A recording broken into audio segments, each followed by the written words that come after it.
पश्चिम बंगाल के राज्यपाल श्रीमान केसरीनाथ जी त्रिपाठी, त्रिपुरा के राज्यपाल श्रीमान तथागत राय, केंद्र में मंत्रिपरिषद के मेरे साथी श्रीमान बाबुल सुप्रियो जी, पश्चिम बंगाल के मंत्री श्रीमान हकीम जी, गौड़िया मिशन अध्यक्ष श्रीमद भक्ति सुहृद परिव्राजक गोस्वामी महाराज जी, मायापुर श्री चैतन्य मठ के आचार्य श्रीमद भक्ति प्रज्ञान ज्योति महाराज जी,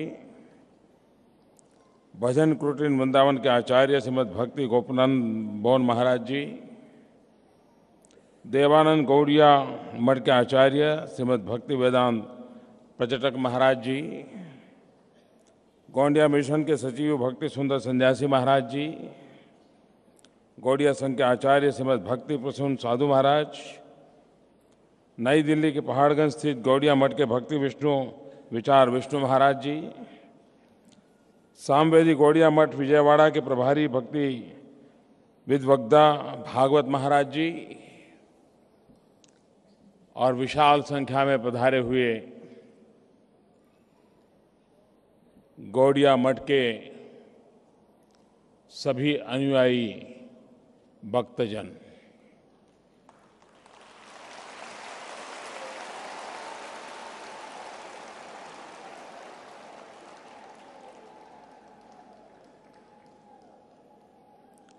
कुछ समय पहले महाराज जी मेरे पास आए थे। उनका आग्रह था कि शताब्दी वर्ष का समारोह है, आप उसमें आइए। मेरा ये बड़ा सौभाग्य है कि मुझे इस महान परंपरा के सभी प्रतिनिधियों का एक साथ दर्शन करने का मुझे सौभाग्य मिला है।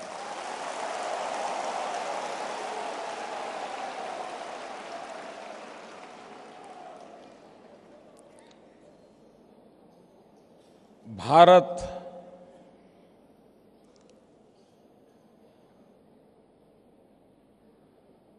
दुनिया के लोगों को एक अचरज रहा है।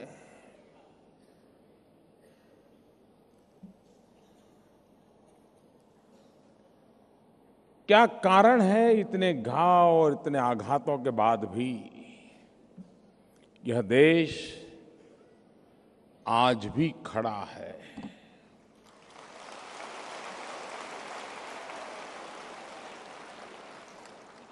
इस जहां से पता नहीं कौन कौन मिट गए, सारी हम कविताएं पढ़ते रहते हैं।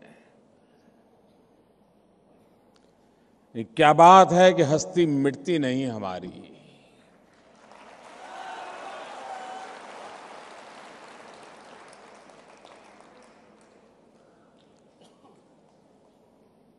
काल के प्रहारों के बीच वो ही टिक पाता है जिसके भीतर एक अंतर्भूत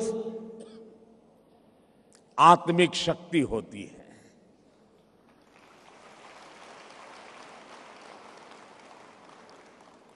इस विशाल भारत की अंतर्भूत आत्मिक शक्ति उसका अध्यात्म है। शायद दुनिया में ऐसी आध्यात्मिक परंपरा कहीं नजर नहीं आएगी जहां पर इस महान विचार को मानने वाले, स्वीकार करने वाले इतनी विविधताओं से भरे हुए हो। ये समाज इतना विशाल है, व्यापक है, गहन है, गहरा है कि जहां मूर्ति पूजा को मानने वाला भी उसका गौरवगान करता है और मूर्ति पूजा का घोर विरोध करने वाला भी उसकी प्रशंसा करता है।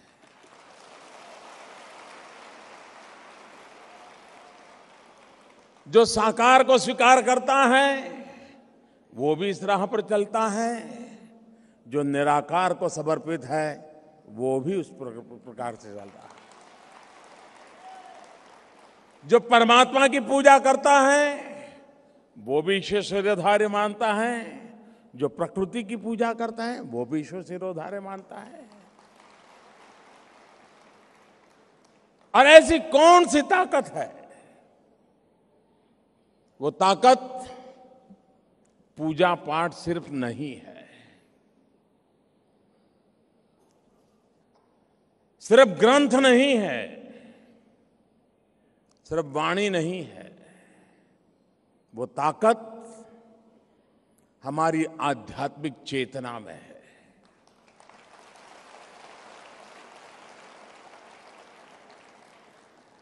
हम संप्रदायों से बंधे हुए लोग नहीं हैं। समय रहते संप्रदाय आते हैं, जाते हैं, पंथ और परंपराएं विकसित होती है,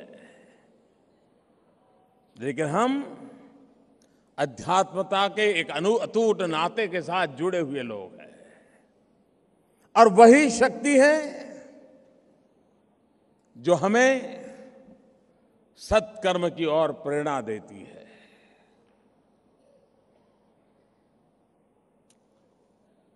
चैतन्य महाप्रभु भक्ति के प्रणेता थे, भक्ति युग के पुरोधा थे। भक्त बनना आसान नहीं होता है। हाथ में बांग्ला है, मुंह में ईश्वर का जाप है, इतने मात्र से दुनिया की नजर में तो हम भक्त बनते हैं, लेकिन भक्त बनना है तो भक्त वही होता है जो विभक्त नहीं होता है।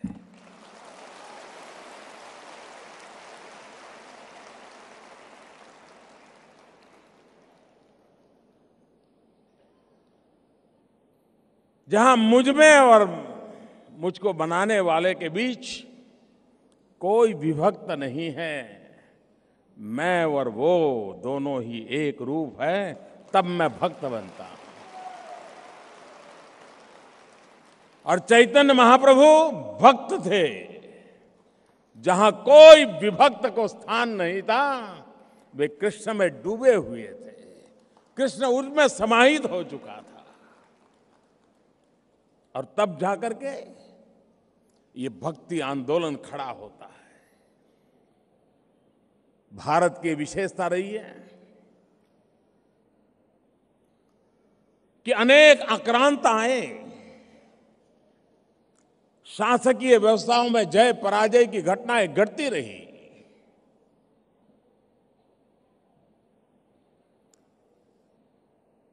अत्याचार जुल्म चलते रहे,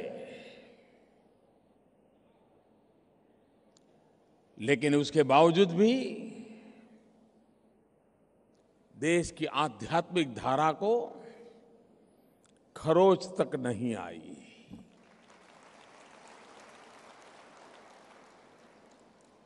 अगर हम भारत के आजादी के आंदोलन को देखें तो आजादी की लड़ाई लड़ने वाले महापुरुष हमारे सामने आते हैं। उनका बलिदान, उनका त्याग, तपस्या को कोई कम नहीं आंक सकता है। लेकिन इस बात को हम भूल नहीं सकते कि भारत के आजादी के आंदोलन की पीठिका अगर किसी ने तैयार की थी तो इस भक्ति आंदोलन ने की थी।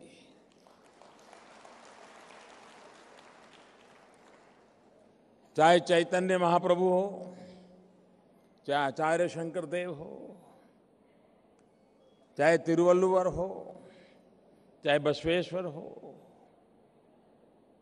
अनगिनत ऐसे संत पुरुष, ऐसे भक्ति मार्गी आध्यात्मिक चेतना से भरे हुए दिव्यांश ऐसे हमारे महात्मा जिन्होंने भक्ति आंदोलन के माध्यम से भारत की उस आध्यात्मिक धारा को सदा सर्वदा चेतनवंत रखा, उसको खरोंच तक नहीं आने दी और उसके स्वाभिमान को टिकाए रखा, उसके सत्व को टिकाए रखा। और तभी जाकर के जब आजादी के आंदोलन ने विराट रूप दिया तो ये ताकत उसके साथ एक बहुत बड़ी पीठिका के रूप में काम आ गई। कभी कभी हम लोग यहां वैष्णव आंदोलन की चर्चा कर रहे हैं, लेकिन जब हम वैष्णव भजन तो तेनेरे कहिए ये जब गाते हैं या सुनते हैं, हम में से कभी किसी को विचार नहीं आया होगा कि जो वैष्णव भजन तो तेनेरे कहिए मैं गा रहा हूं, जिसको मैं सुनता हूं तो मुझे परिचित लगता है, वो किस भाषा में लिखा गया है, ये सवाल कभी किसी के मन में उठा नहीं है। यहां बैठे हुए लोगों को भी मैं दावे से कहता हूं, आपके मन में भी वैष्णव भजन तो तेनेरे कहिए ये सुनने के बाद कभी ये सवाल नहीं उठा होगा कि किस भाषा में लिखा गया है। कहने का तात्पर्य ये है कि उसके भाव के साथ हम इतने घुल मिल गए हैं, उसमें हम इतने विलीन हो चुके हैं कि भाषा हमारे लिए कारण नहीं रही है, भाव ही है जो हमें प्रेरणा देते रहते हैं।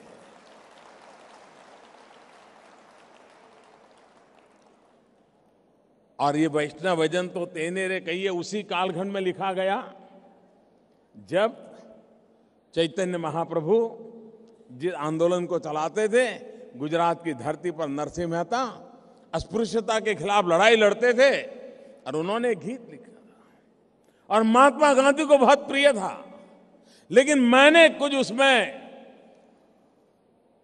छेड़छाड़ करने की कोशिश की थी। कभी हक तो नहीं है मुझे, सैकड़ों साल पहले जो महापुरुष पैदा हुए उन्होंने जो बात कही उसको हाथ लगाने का हक तो नहीं है, लेकिन लोगों को समझाने के लिए मुझे सरल रहता था तो मैंने कभी उसका उपयोग करता था। मैं कहता था वैष्णव भजन तो तेनेरे कहिए जे पीड़ पराई जाने रे, पर दुखे उपकार करे तो मन अभिमान न आने रे। तो मैंने कहा कि आज जो जनप्रतिनिधि हैं ये वैष्णव भजन की जगह पे जनप्रतिनिधि शब्द लिख देना चाहिए। जनप्रतिनिधि तो तेनेरे कहिए जे पीड़ पराई जाने रे, पर दुखे उपकार करे तो मन अभिमान न आने रे। वाच काच मन निश्चल राखे, पर धन नव जाले हाथ रे। यानी 400 साल पहले भी करप्शन की चिंता थी, पर धन नव जाले हाथ रे। लोक प्रतिनिधि तो तेनेरे कहिए। वैष्णव की बात, नरसिंह मेहता की बात गांधी जी को क्यों इतनी प्यारी लगी होगी, तो मुझे उसके एक एक शब्द में ताकत नजर आती है। और कृष्ण एक ऐसा विराट रूप, न जाने कितना कुछ लिखा गया है, न जाने कितना कुछ कहा गया है। उसमें शास्त्र की भी अनुभूति होती है और शस्त्र का भी एहसास होता है। कोई ऐसा व्यक्तित्व जिसके हर रूप को भक्त पसंद करते हो और हर रूप की अलग भक्त धारा हो। कुछ लोग हैं जिनको मक्खन चोरी करने वाला ही कन्हैया प्यारा लगता है, तो कुछ लोग हैं जिनको सुदर्शन धारी से पीछे कृष्ण अच्छा नहीं लगता है, उनको तो सुदर्शन चक्रधारी चाहिए। और कुछ लोग हैं जो बांसुरी बजाने वाला, राधा के साथ, गोपियों के साथ रास करने वाला कृष्ण पसंद आता है। कितनी विविधता है, कितने स्वरूप, और हर किसी को मानने वाला एक तबका। एक जीवन कैसी प्रेरणा दे सकता है, उसका हम अंदाज कर सकते हैं। और जिस गीता की रचना हुई, शायद विश्व में ऐसी कोई रचना नहीं है जो युद्ध भूमि में रची गई हो।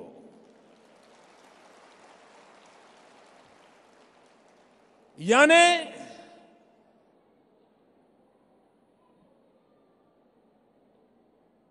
निर्लेप जीवन क्या होता है, अपने पास पड़ोस में क्या चल रहा है उससे भी परे एक व्यक्तित्व की ऊंचाई क्या होती है कि जहां युद्ध होता हो, अपने मरते हो, अपनों को मरते देखते हो, और उस समय एक शास्त्र का सर्जन होता हो। ये कौन सी ताकत होगी कि जो युद्ध भूमि में पैदा हुई होगी। और इसलिए, और युद्ध के समय भी जहां जय और पराजय का संघर्ष के बावजूद भी अलिप्तता की चर्चा जिस संदेश में कही गई हो, गीता का संदेश वो ताकत को देता है। और उस अर्थ में गौड़िया मिशन के द्वारा वैष्णव परंपरा को जीवित रखते हुए, और आखिर ये परंपरा, जैसा अभी महाराज जी बता रहे थे, दरिद्र नारायण की सेवा, सेवा परमो धर्मः, यही तो हमारा जीवन का उद्देश्य रहा होना चाहिए। जो औरों के लिए जीना जानता है, जो औरों के लिए अपने आप को आहूत करना जानता है, जो औरों के लिए अपने आप को खपाना चाहता है। और हमारे देश के महान महापुरुषों की सारी माला देख लें, उस माला में यही तो संदेश है। हम कभी कभी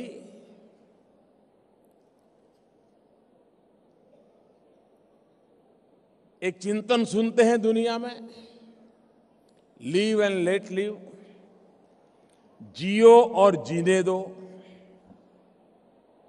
यह देश उससे एक कदम आगे है। ये कहता है जियो और जीने दो, और अगर उसकी जीने की क्षमता नहीं है तो उसको जीने के लिए मदद करो।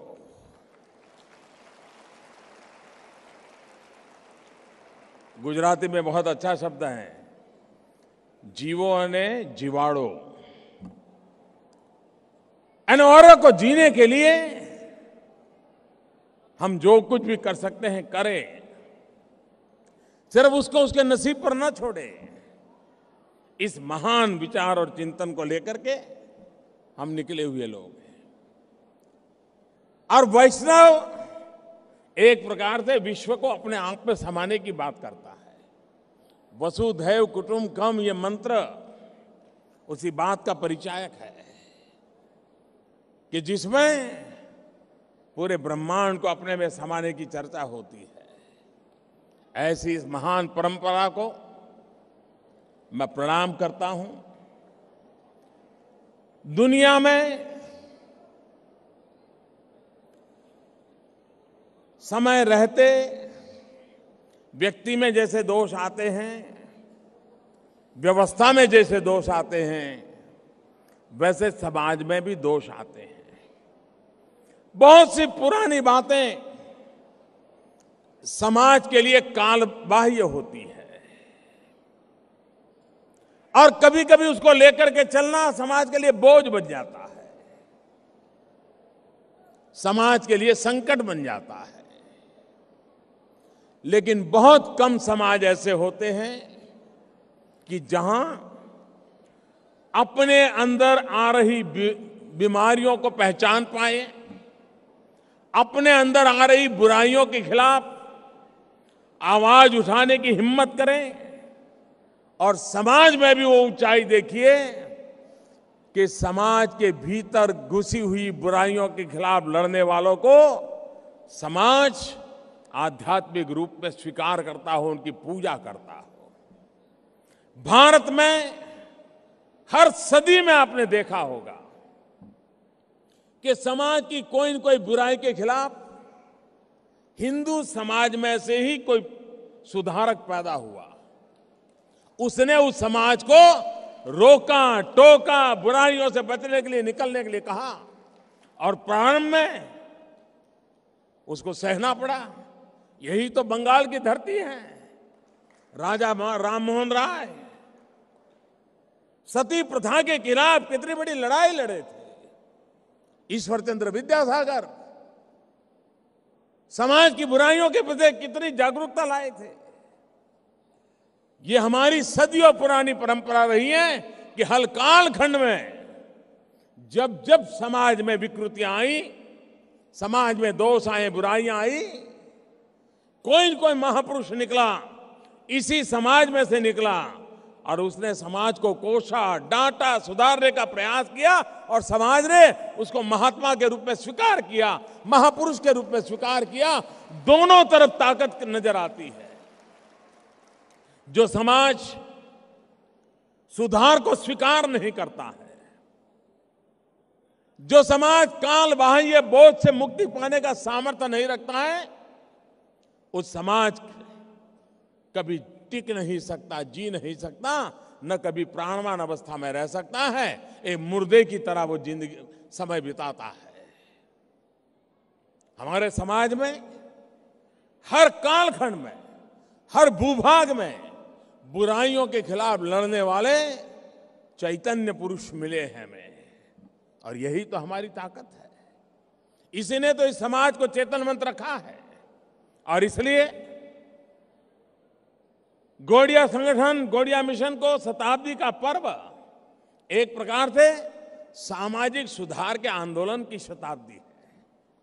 समाज में भक्ति चेतना जगाने के आंदोलन की शताब्दी है। समाज में सेवा, परमो धर्म को साकार करने का, संस्कार अविरत चलाए रखने का, प्रज्वलित रखने का उस महान कार्य की शताब्दी है।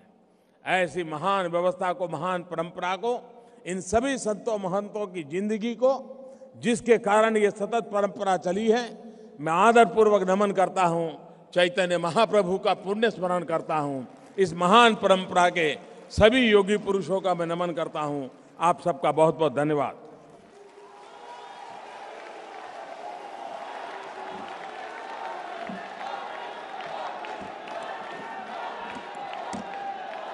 एक छोटा सा